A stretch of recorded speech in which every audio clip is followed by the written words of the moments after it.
우리 다 함께 사도신경으로 우리의 신앙을 고백드리시면서 1월 21일 금요일 아침 예배를 우리 하나님 앞에 올려드립니다. 나는 전능하신 아버지 하나님, 천지의 창조주를 믿습니다. 나는 그의 유일하신 아들, 우리 주 예수 그리스도를 믿습니다.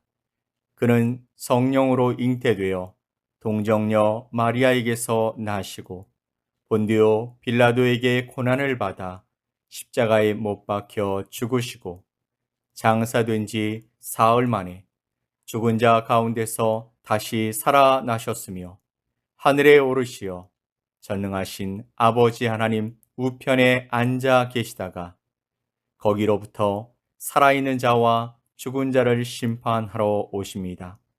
나는 성령을 믿으며 거룩한 공교회와 성도의 교제와 죄를 용서받는 것과 몸의 부활과 영생을 믿습니다. 아멘.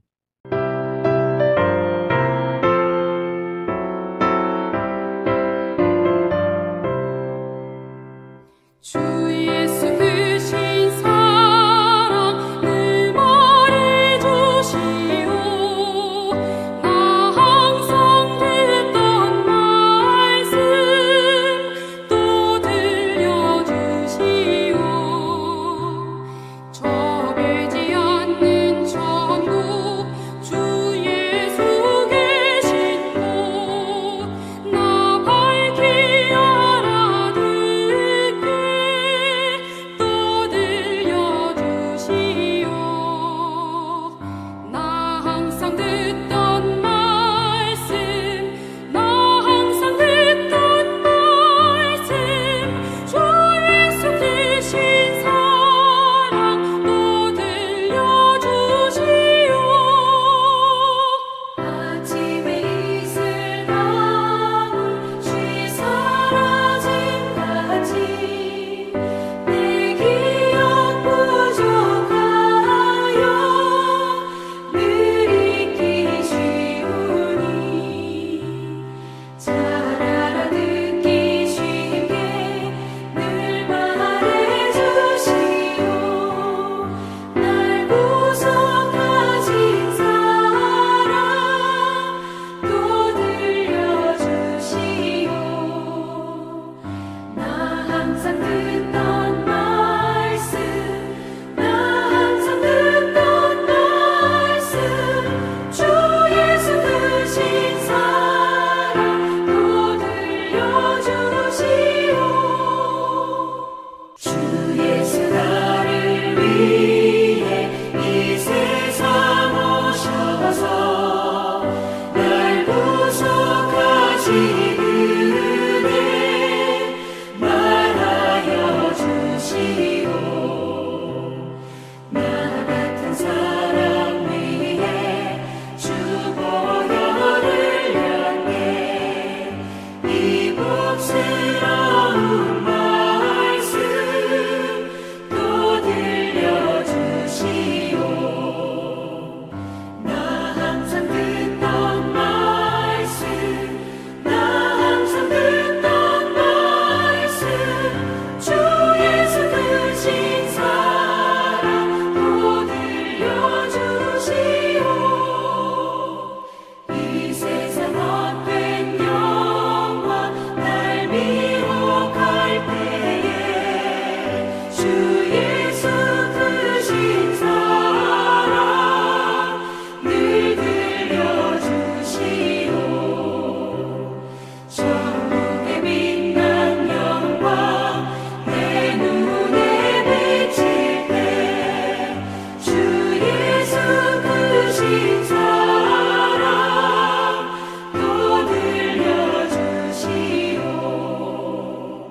나 항상 듣던 말씀 나 항상 듣던 말씀 주 예수 크신 사랑 또 들려주시오.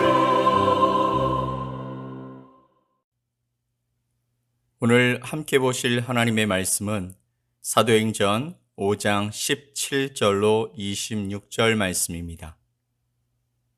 사도행전 5장 17절로 26절 말씀을 우리 함께 보겠습니다.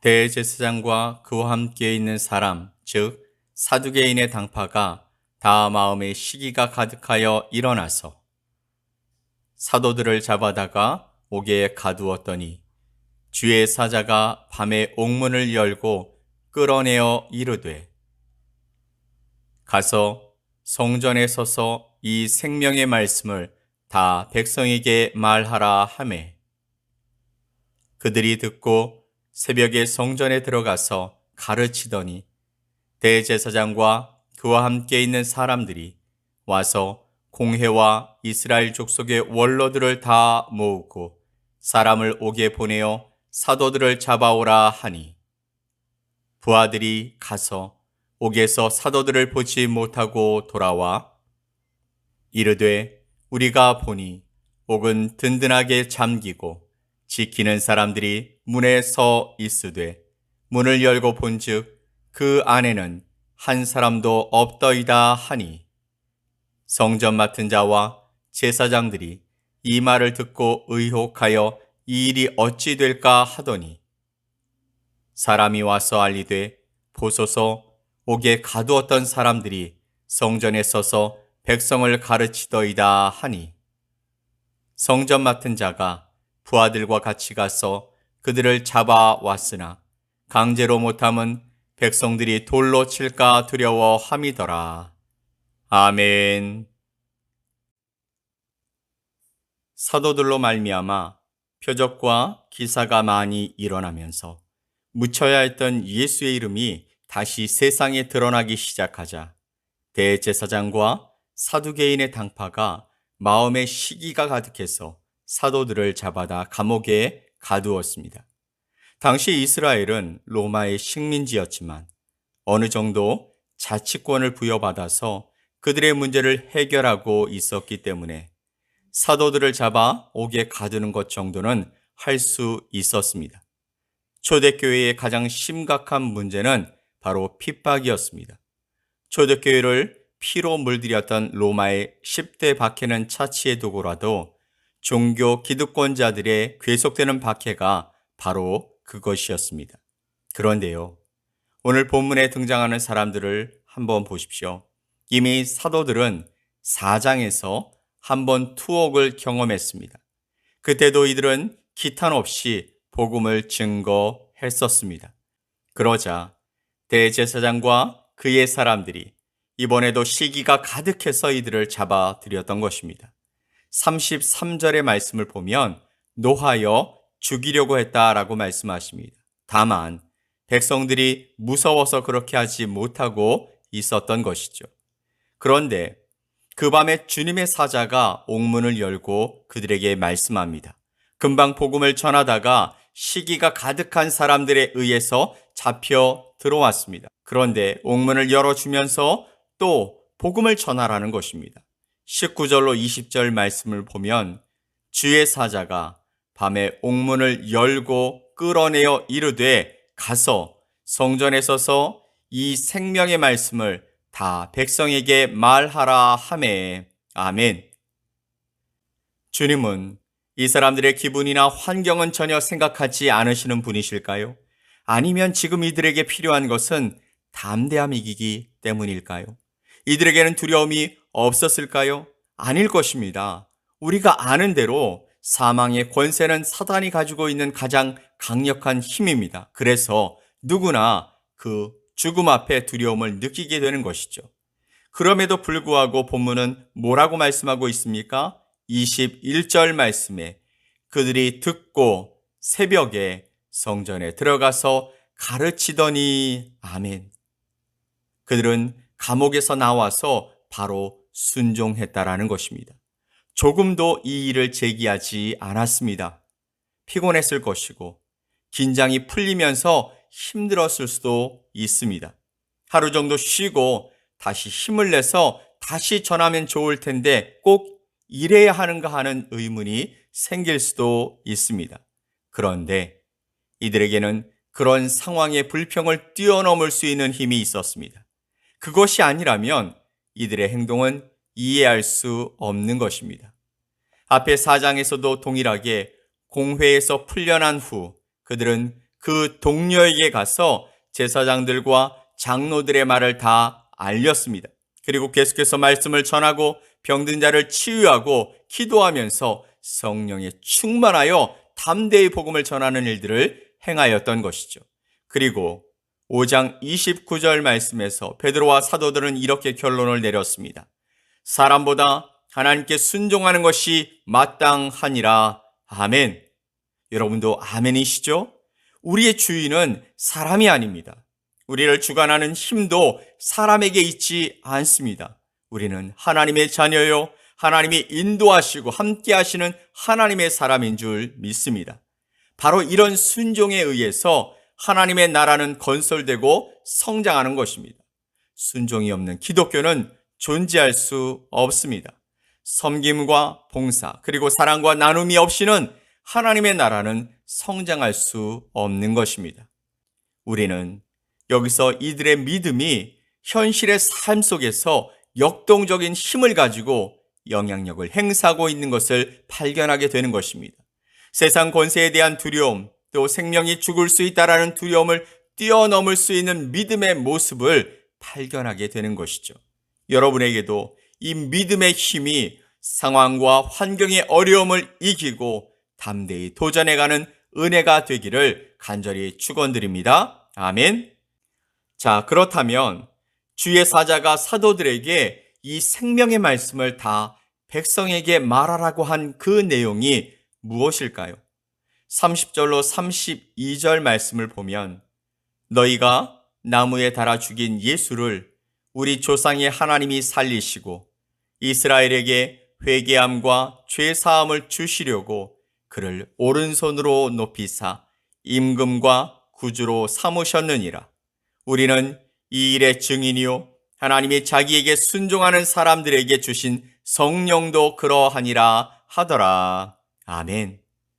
예수는 너희가 저주의 십자가에 달아 죽였지만 그분은 하나님께서 인류를 구원하기 위해 보내신 메시아셨고 그래서 하나님은 예수를 살리셨으며 그 이름을 믿고 회개하는 자에겐 죄사함을 주시려고 임금과 구주로 높이셨다라는 아주 간단한 메시지였습니다. 그러나 아주 강력한 메시지죠. 이 문장에서 중요한 것이 있다면 증인과 순종이라는 말입니다. 여러분, 증인이란 말이 의미하는 것은 예수 그리스도의 죽으심 그리고 부활, 승천에 있어서 그것을 목도한 사람들이라는 것이죠. 그래서 그것을 증거하는 사람이라고 말씀하시는 것입니다. 다시 말해서 이들이 두려움을 이길 수 있었던 원동력이 바로 예수 그리스도라는 것입니다. 그분의 고난과 죽으심과 부활 그리고 승천을 이들은 가까이에서 확인했습니다. 그렇기 때문에 그것을 사람들에게 전할 수밖에 없는 것입니다. 그리고 성령도 증인 되신다고 말씀하고 있습니다. 그런데 이 성령님은 누가 받았습니까? 바로 하나님께 순종하는 사람들이 받았던 것입니다. 이 성령은 베드로와 사도들의 표현에 의하면 하나님이 자기를 순종하는 사람들에게 주신 것이라고 말씀하셨습니다. 마가의 다락방에 모여서 성령 충만을 받기까지 예루살렘을 떠나지 말라는 명령에 순종한 사람들이 바로 성령 충만함을 받았습니다. 감옥에서 나와서 말씀을 전할 때도 순종, 또 순종하는 자에게 주신 성령도 이 일의 증인이라고 말씀하고 있는 것이죠. 따라서 사도들을 강하게 사로잡고 있는 것은 바로 순종입니다. 무엇에 대한 순종일까요? 바로 하나님의 말씀에 대한 순종인 것입니다. 순종은 우리 마음속에 있는 그리스도에 대한 믿음의 외적인 표현입니다. 믿음이 있는 사람은 하나님의 말씀대로 하나님의 뜻대로 살고 싶은 열정을 가지는 것이 정상이죠. 이 하나님의 뜻대로 살고 싶은 소망의 다른 말은 바로 하나님의 말씀에 대한 순종입니다. 말씀과 기도와 교제와 증거 등의 이런 모든 것을 포괄해서 나타나는 열매가 바로 순종이라는 것입니다. 그것은 하나님의 말씀대로 살고 싶어하는 마음인 것이죠. 그런 열정을 가진 사도들로 말미암아 어떤 일이 일어나게 되냐면 우리가 이 이름으로 사람을 가르치지 말라고 언금하였으되 너희가 너희 가르침을 예루살렘에 가득하게 하였다라는 것입니다. 물론 그들의 힘만으로 한 것이 아니라 성령님의 충만하심을 입고 난 후에 일어난 일이었지만 세상은 드러난 사도들에게 그 책임을 전가시키는 것입니다. 예수님의 이름, 예수님의 가르침을 예루살렘에 가득하게 했다라는 것이죠. 어떻게 해요? 가르쳤다라는 것이죠. 다시 말하면 증거했다라는 말입니다. 사람들에게 예수님에 대해서, 죄에 대해서, 죄사함에 대해서, 구원에 대해서, 죽으심과 부활하심에 대해서, 그리고 승천과 재림에 대해서 예루살렘 사람들에게 가르치고 증거했기 때문에 일어난 일이었습니다. 사랑하는 성도 여러분, 빈 땅에 아무것도 하지 않으면 그냥 잡초만 무성해집니다. 하지만 땅을 일구고 씨앗을 심으면 힘들지만 곧 열매를 얻을 수 있습니다. 아무것도 하지 않으면 아무것도 일어나지 않는 게 아니라 복잡하고 불편하고 어려운 문제가 일어나게 됩니다. 그러나 힘을 들여 심으면 당시엔 힘들고 어렵지만 거기서 생명의 열매를 맺게 되는 것입니다. 필리핀 땅에서 지난 11년 동안 우리는 계속해서 복음과 하나님의 사랑을 이 땅에 심어왔습니다. 그리고 그 열매를 우리는 하나씩 보고 있습니다. 그러면 여러분의 삶에 드러나는 열매는 무엇입니까?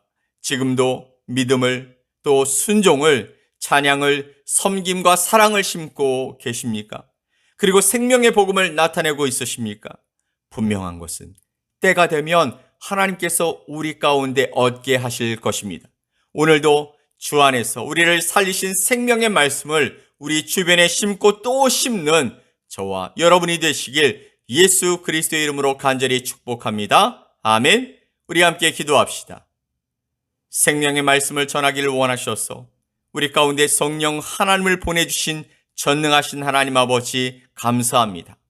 우리를 오늘도 예배의 자리로 불러주셨습니다. 그리고 오늘 우리의 삶 가운데 생명을 심으라 말씀하시며 사람보다 하나님께 순종하며 살라고 명령해 주셨습니다. 이 귀한 말씀이 내 삶 속에서 이루어지는 하루가 되게 하여 주시옵소서. 믿고 감사드리며 예수 그리스도의 이름으로 기도 올리옵나이다. 아멘. 하늘에 계신 우리 아버지여, 이름이 거룩히 여김을 받으시오며 나라가 임하시오며 뜻이 하늘에서 이루어진 것 같이 땅에서도 이루어지이다. 오늘 우리에게 일용할 양식을 주시옵고 우리가 우리에게 죄 지은 자를 사하여 준 것 같이 우리 죄를 사하여 주시옵고 우리를 시험에 들게 하지 마시옵고 다만 악에서 구하시옵소서. 나라와 권세와 영광이 아버지께 영원히 싸움나이다. 아멘.